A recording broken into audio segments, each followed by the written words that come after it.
Hello दोस्तों, स्वागत है आपका हमारे यूट्यूब चैनल की जीके सीरीज में। जीके सीरीज के अंतर्गत अभी हम लोग विदेशी आक्रमणकारी के बारे में देख रहे हैं जो मध्य एशिया से आए हैं। और उसमें हम लोग हिंद यवन के बारे में पढ़ चुके हैं। हिंद यवन के बारे में हम लोग पिछले लेक्चर में डिस्कस कर चुके हैं। आज हम लोग देखेंगे शकों के बारे में। शक कौन थे, कहाँ से आए और भारत में उन्होंने कहाँ कहाँ शासन किया और उसका भारत पे क्या प्रभाव पड़ा। तो हम लोग शकों के बारे में देखने वाले हैं आज। तो चलिए हम लोग स्टार्ट करते हैं कि शक कौन थे और कहाँ से आए। अगर आप नहीं जान रहे ये तो ये वीडियो आप लोगों के लिए बहुत इंपॉर्टेंट है। इससे सारी कन्फ्यूजन आप लोगों की दूर हो जाएगी शक उनसे संबंधित। देखिए शक कब आए हैं, 90 ईसा पूर्व में आए हैं भारत। यूनानियों के बाद देखिए शक आए हैं। और शक मध्य एशिया की घुमक्कड़ जाति थे जो चारगाह की खोज में भारत आए थे। देखिए ये कैसे जनजाति है, ये घुमक्कड़ किस्म की जाति है, मध्य एशिया में रह रही है। और ये क्या करती है, इनका काम क्या है, घुमक्कड़ किस्म की खानाबदोश जाती है। ये क्या करती है, कहीं पे आक्रमण करके वहाँ पे अपना साम्राज्य स्थापित कर लेती है, कुछ दिनों तक रहती है और फिर ये दूसरे जगह जाकर हमला करती है और वहाँ पे रहती है। ये घुमक्कड़ किस्म की जाति है। और ये घुमक्कड़ किस्म की जाति भारत में आकर क्या क्या प्रभाव डालती है, ये शक जो है ये भारत आते हैं और क्या क्या प्रभाव डालते हैं, इसके बारे में हम लोगों को देखना है आज। देखिए कालांतर में मध्य एशिया के खानाबदोश कबीलों ने, जिनमें शीथियन लोग, ये शक को हम लोग क्या बोलते हैं, शीथियन बोलते हैं। शीथियन जाति के थे ये किस जाति के थे, शीथियन जाति के थे। शीथियन थे ये, शक थे शीथियन। आज हम लोग शक और पल्लव दोनों के बारे में पढ़ेंगे। शक थे शीथियन और पल्लव जो थे वो पार्थियन थे। तो ये क्या क्यों आए, ये बैक्टीरिया पर हमला कर देते हैं। तो ये बैक्टीरिया पर हमला क्यों किए, एक्चुअली में क्या था, चीन वाले एरिया में, चीन से सटे एरिया में रह रहे थे। यहाँ पे होता क्या है कि यूची जाति जो कुषाण आएंगे बाद में, जो यूची जाति के हैं, यूची जाति जो है ये इन पे हमला कर देते हैं। किस पे, शीथियन पे। ये शीथियन लोगों पे यूची जाति वाले हमला कर देते हैं। हमला करने के बाद क्या होता है, एक मिनट, ये हमला कर देते हैं, जो यूची जाति वाले थे ये हमला कर देते हैं शीथियन पे। अब शीथियन जो है वो क्या करते हैं, तो मध्य एशिया से पलायन करके, मध्य एशिया से पलायन कर जाते हैं। और मध्य एशिया से पलायन करने के बाद वो आ जाते हैं बैक्टीरिया। अब बैक्टीरिया में किनका शासन है, अभी बैक्टीरिया में शासन है किसका, हिंद यवन का। ये हिंद यवन जो है यूक्रेटाइड्स, उसका शासन चल रहा है बैक्टीरिया में। तो वहाँ बैक्टीरिया पे हमला करते हैं। हिंद यवन का जो शासन चल रहा था यूक्रेटाइड्स का, उसको हराते हैं और वहाँ से फिर ये भारत की तरफ मूव करते हैं। होता क्या है, जब ये बैक्टीरिया आते हैं तो यूची जाति वाले इसके पीछे पीछे बैक्टीरिया तक आ जाते हैं इन लोगों को मारने के लिए। तो ये इस क्रम में ये क्या करते हैं, वहाँ से पलायन कर जाते हैं भारत की तरफ। ये हुआ था।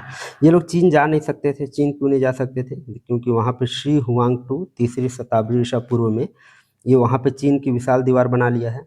हम लोग पढ़े थे जब मौर्य साम्राज्य पढ़ रहे थे, ये चीन की विशाल दीवार बना हुआ है, उस कारण उधर तो जा नहीं सकते हैं।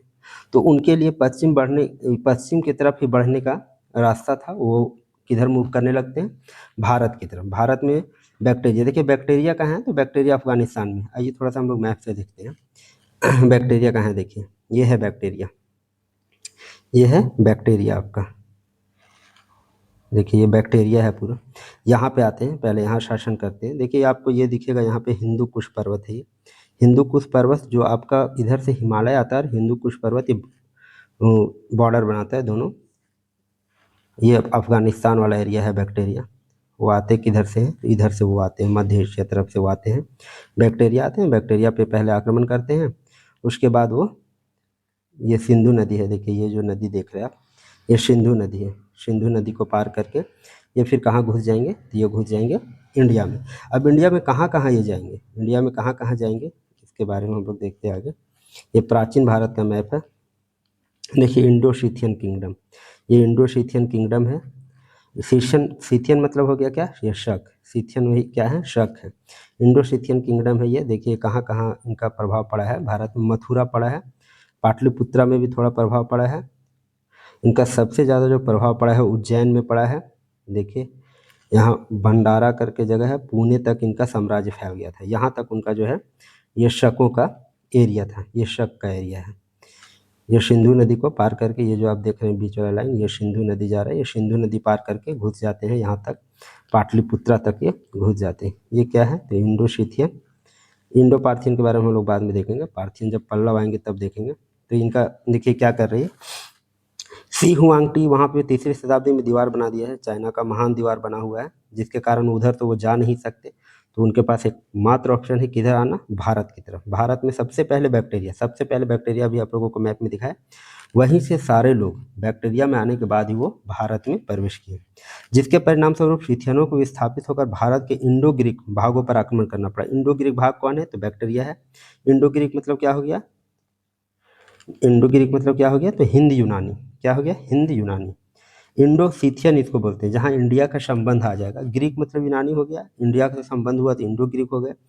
सीथियन जो है पहले शक है, घुमक्कड़ किस्म की जाति है, घूम रहे इधर उधर, और जब इंडिया से संपर्क आया, इंडिया वाला भाग में आया, तो इंडो सीथियन कहलाने लगे। भागों पर आक्रमण करना पड़ा। सीथियनों को ही भारतीय ग्रंथों में क्या कहा गया, शक। ये सीथियन जो है वही शक हुए। समझ में आ रहा है आप लोगों को बात।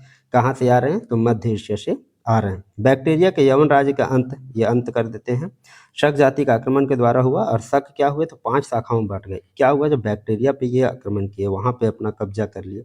इनके पीछे पीछे कौन सी जाति चल रही है, यूची जाति इनके पीछे पीछे आ रही है। तो जब बैक्टीरिया आया तो ये 5 अलग अलग दिशाओं में भाग गए। ये क्या किए, बैक्टीरिया पे जब आक्रमण यूची जाति वाला किया, तो ये खाना बदोश थे ये सीथियन लोग, ये 5 अलग अलग शाखाओं में बट गए। कुछ शाखा किधर, सिंध और पश्चिम भारत की तरफ गए, कुछ गंधार, कुछ महाराष्ट्र गए, और कुछ मथुरा। ये 5 शाखाओं में बंट के ये विभिन्न क्षेत्रों में चले गए। भारत में शक राजा अपने को क्या कहते थे, क्षत्रप। ये क्षत्रप नाम से अपने आप को संबोधित करते थे। हालांकि क्षत्रप आपको राज्य के रूप में भी इसका वर्णन मिलेगा, और अपने आप को ये क्षत्रप कहते थे। कुछ कुछ अपने आप को महाक्षत्रप कहते थे, ऐसा प्रमाण मिलता है उनके द्वारा चलाए गए सिक्के वगैरह है उनमें लिखा गया है। शक शासकों की भारत में 2 शाखाएं हो गई थी। एक उत्तरी क्षत्रप कहलाते थे, मतलब उत्तर भाग में गया। एक उत्तरी क्षत्रप हो गया, जो तक्षशिला और मथुरा में थे। कहाँ थे, तक्षशिला और मथुरा। देखिए तक्षशिला कहाँ पे है, तक्षशिला देखिए, तक्षशिला, ये देखिए तक्षशिला यहाँ पे है। तक्षशिला और मथुरा वाला एरिया में जो थे, तक्षशिला और मथुरा वाला, ये मथुरा वाला एरिया है। तक्षशिला और मथुरा वाले एरिया में जो थे वो ये उत्तरी कहलाए। ये क्या कहलाए, उत्तरी, उत्तरी क्षत्रप, उत्तरी शक कहलाए। और जो ये हो गए, ये दक्षिणी हो गए, उज्जैन वगैरह तरफ जो आए हैं, ये क्या हो गए, दक्षिणी हो गए। तो 2 ये शाखाएं इनकी बट गई है। ये पश्चिमी क्षत्रप कहलाए, सॉरी।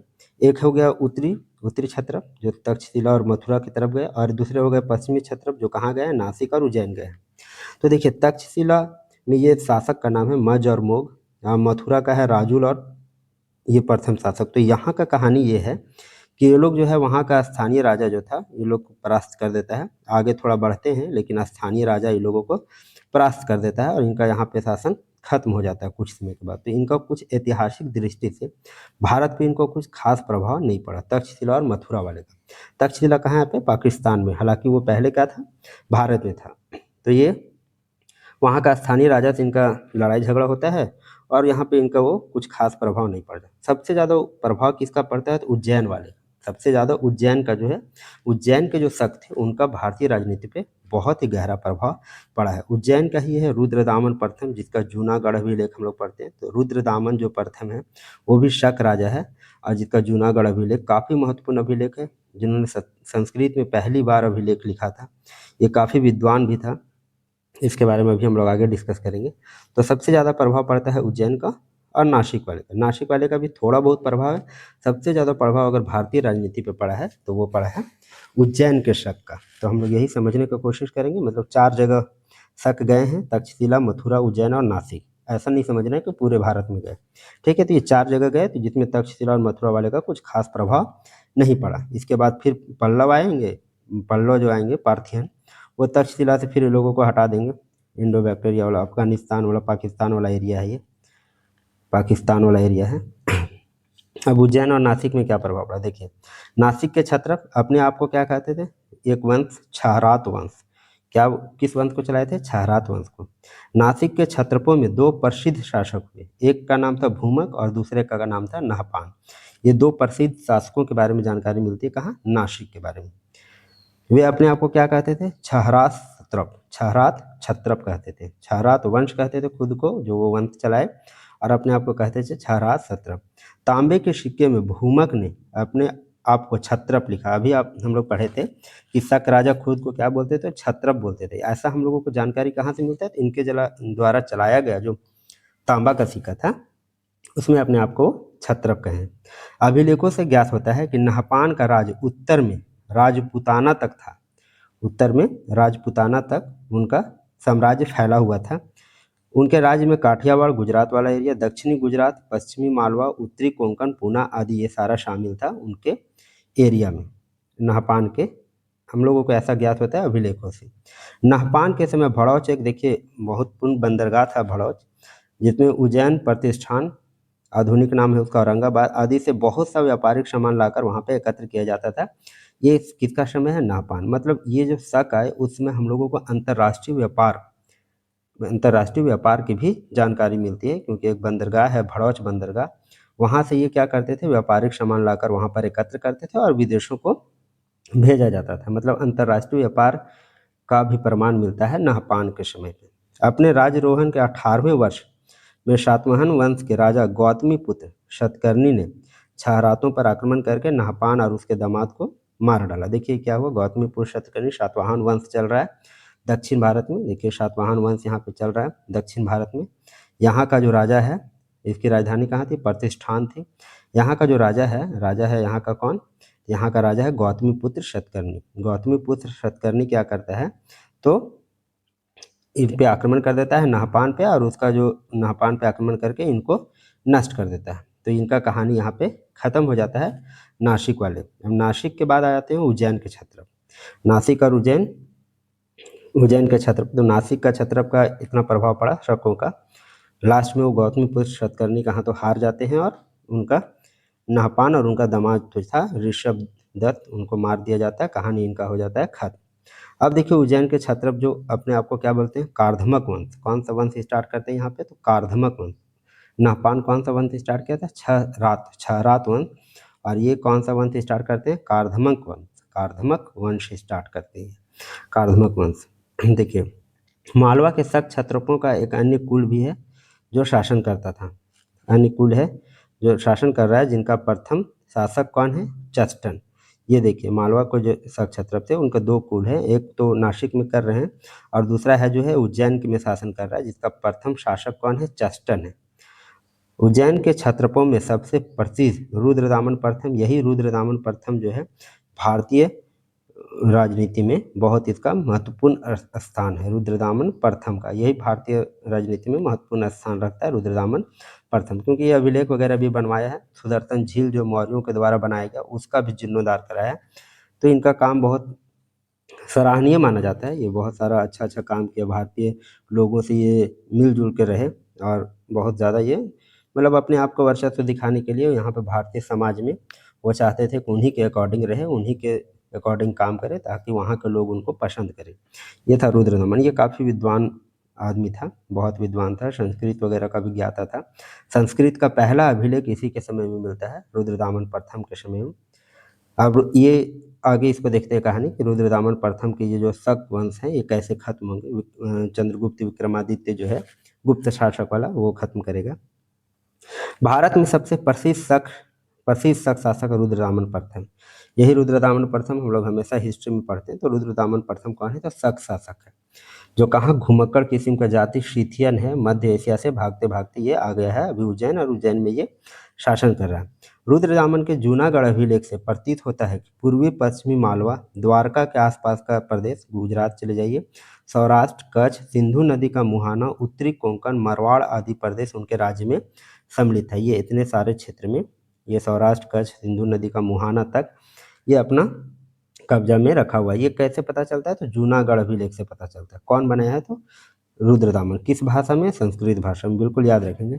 रुद्रदामन ने दोबारा अपने समकालीन सतकर्णी शासक वशिष्ठी पुत्र पलुमावी को हराया, किंतु निकट संबंधी होने के कारण उसे नष्ट नहीं किया। देखिए पहला हम लोग पढ़ रहे थे कि सातवाहन शासक जो था गौतमी पुत्र शतकर्णी, इससे पहले जो सातवाहन शासक था गौतमी पुत्र शतकर्णी, वो क्या किया है, तो नासिक के जो क्षत्रप हैं, नासिक के जो क्षत्रप थे, शक क्षत्रप नहपान था जो था, उसको और उसके दामाद को मार के वहाँ पे शकों का उन्मूलन कर देता है नासिक का। लेकिन उसके बाद जो आते हैं सातकर्णी शासक, वो नाम है उनका वशिष्ठी पुत्र पुलुमावी है, जिसको रुद्रदामन प्रथम हरा देता है, लेकिन निकट संबंधी होने के कारण उनसे उनका संबंध अच्छा था, इसलिए मारता नहीं है, जान से उसको मारता नहीं है। ये कहानी है रुद्रदामन का। रुद्रदामन ने सौराष्ट्र स्थित, देखिए सुदर्शन झील, ये किसके द्वारा बनाया गया था? चंद्रगुप्त मौर्य के द्वारा।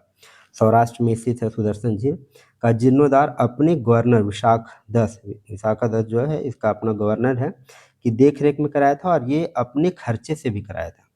ये अपने खर्चे से भी कराया था, ये जनता पे कोई टैक्स नहीं लगाया था। ये इसका क्वालिटी था रुद्रदामन प्रथम का। ठीक है।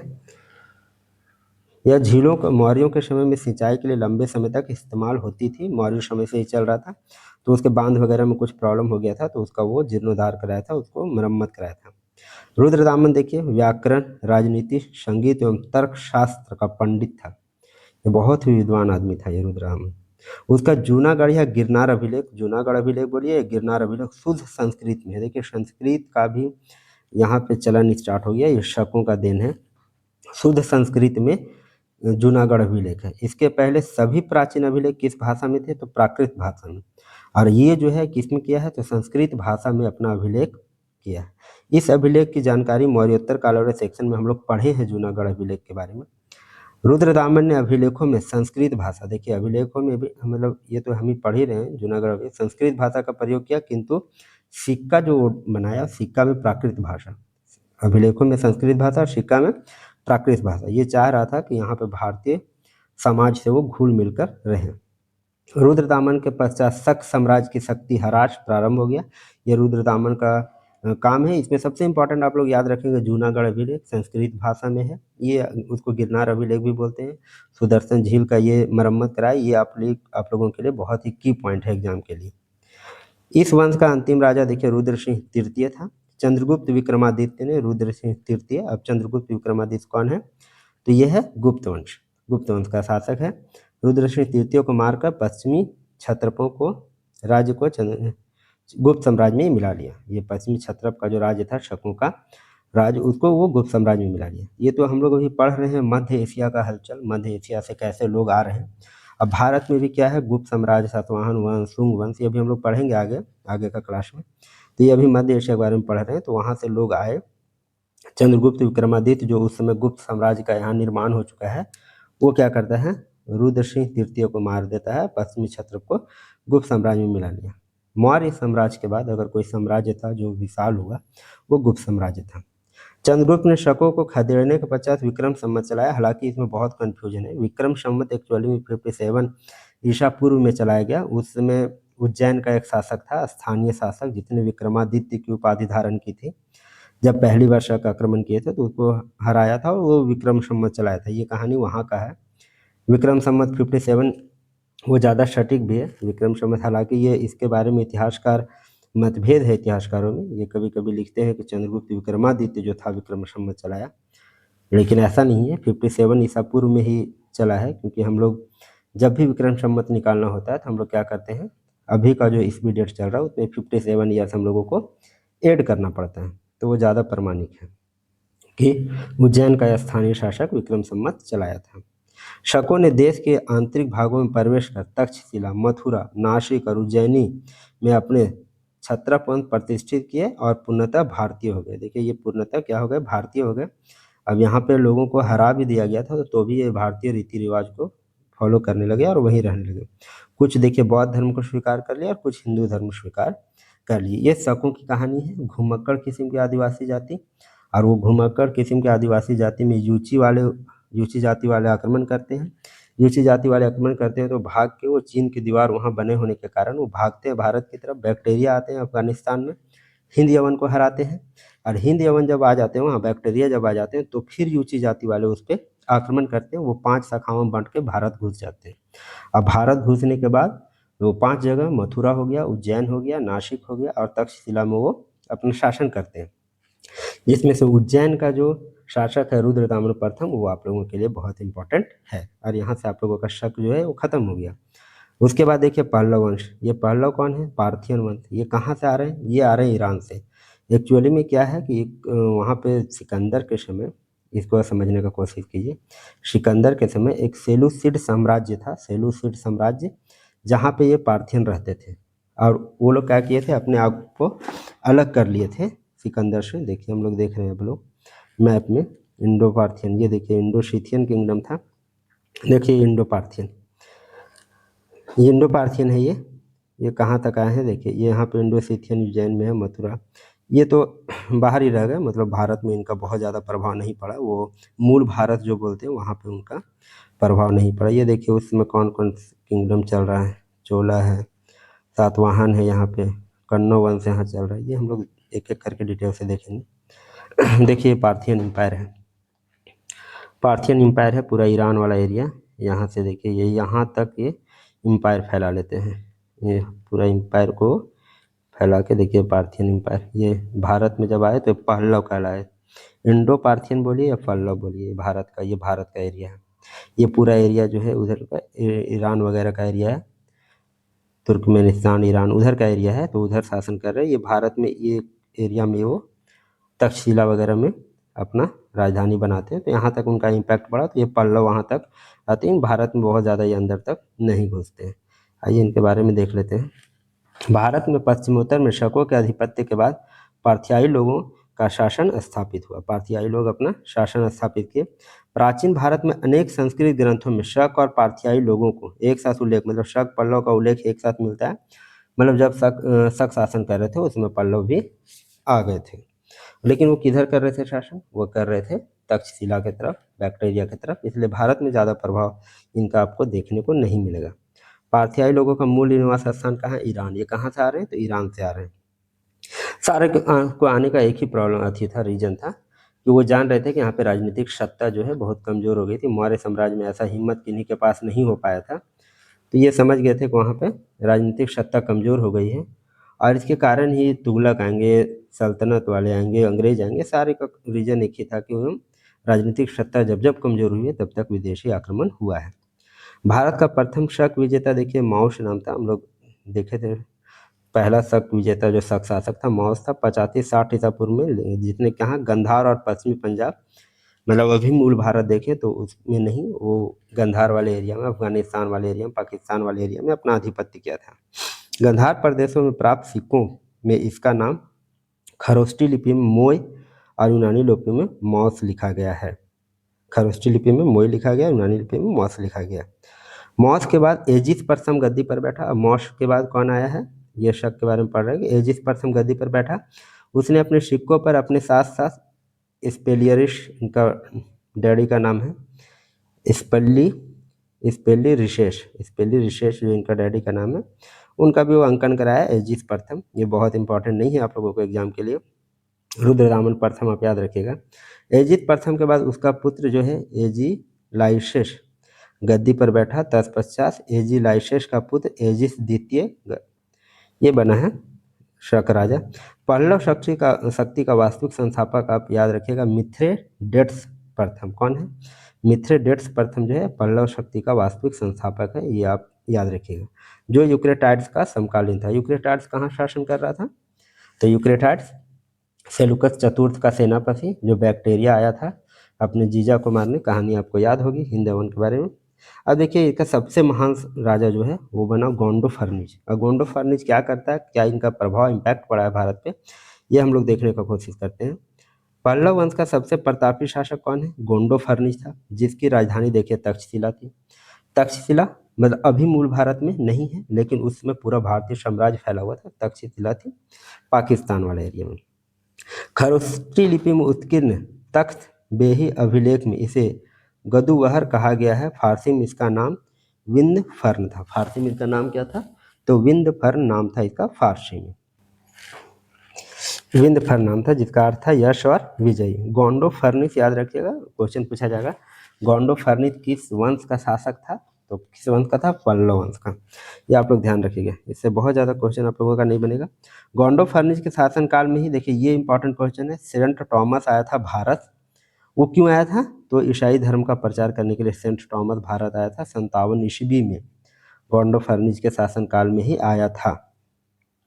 गोंडो फर्निस और सेंट टॉमस के बीच संबंधों का प्रथम उल्लेख expert of actors of Saint Thomas सीरियाई ग्रंथ में मिलता है। सिर्फ आप ये याद रखेंगे कि सेंट थॉमस जो है किसके शासनकाल में भारत आया था, तो उसमें पल्लव राजा कौन था ये पूछा जाएगा क्वेश्चन, तो गोंडो फर्निस, भारतीय नहीं पल्लव राजा के बारे में, ठीक है। गोंडो फर्निस के शासनकाल में 57 ईस्वी में पहली बार ईसाई धर्म प्रचार के लिए सेंट थॉमस भारत आया, जो बाद में कहाँ चला, दक्षिण चला गया, वो अपना काम के लिए निकल गया। ये समकालीन आया था, ये लोग के बीच में कुछ वैसा कनेक्शन नहीं था। गोंडो फर्निस और सेंट थॉमस के बीच संबंधों का प्रथम उल्लेख एक्स्ट्रास ऑफ सेंट थॉमस में मिलता है, जो सीरियाई ग्रंथ में है। तो इससे कुछ ज़्यादा भारतीय राजनीति में प्रभाव नहीं पड़ता है। ईसाई अनुश्रुति में कहा गया जाता है कि गोंडो फर्निस ने ईसाई धर्म स्वीकार कर लिया था, लेकिन पार्थियनों के सिक्कों पर धर्मीय उपाधि अंकित होने से बौद्ध धर्म ग्रहण करने का प्रमाण मिलता है। देखिए ये अलग अलग अनुश्रुति, ईसाई अनुश्रुति अपने बारे में बोलेंगे, सीरियाई ग्रंथ अपने अकॉर्डिंग बोलेंगे, भारतीय ग्रंथ अपने अकॉर्डिंग बोलेंगे, तो ये विवाद जो है ये तो रहेगा ही, क्योंकि ये बहुत ज़्यादा साक्ष्य जो हैं इधर उधर के हैं, तो सब में विरोध है। ईसाई अनुश्रुति बोलता है कि नहीं ठीक है, ये ईसाई धर्म अपना लिया था सेंट थॉमस से मिलने के बाद, तो ये बिल्कुल ऐसा बोलेगा ईसाई वाला। लेकिन उसके सिक्के पर जो गोंडो फर्निस के सिक्के हैं उसमें धर्मीय उपाधि अंकित होने से बौद्ध धर्म को ग्रहण करने का प्रमाण मिलता है। हजारा जिले के पजंतर अभिलेख हजारा जिले में है, पाकिस्तान वाला एरिया में ही 65 ईस्वी में ज्ञात होता है कि पल्लव साम्राज्य का अंत कुषाणों द्वारा किया। अब इसके बाद आएंगे कौन, कुषाण आएंगे। अब इसके बाद कुषाण आएंगे, कौन आएंगे, जो यूची और तोखरी हैं, कुषाण आएंगे। जो यूची के बारे में हम लोग पढ़ रहे थे ना, यूची जाति वाले लोग जो क्या कर रहे थे, शकों को, सीथियनों को मार मार के भगा रहे थे, अब ये उन्हीं के नक्शे कदम पर ये भारत आएंगे, और ये लास्ट विदेशी आक्रमणकारी होंगे मध्य एशिया से आने वाले, ठीक है। तो ये कहानी हम लोग बाद में देखेंगे, कुषाणों की कहानी। आज आप लोगों को ये समझ में आया शक कैसे आए, पल्लव कैसे आए, रुद्रदामन प्रथम कौन था, जूनागढ़ अभिलेख संस्कृत भाषा में सबसे प्रथम अभिलेख, ये सारे इंपॉर्टेंट फैक्ट है, आप एग्जाम के लिए याद रखेंगे।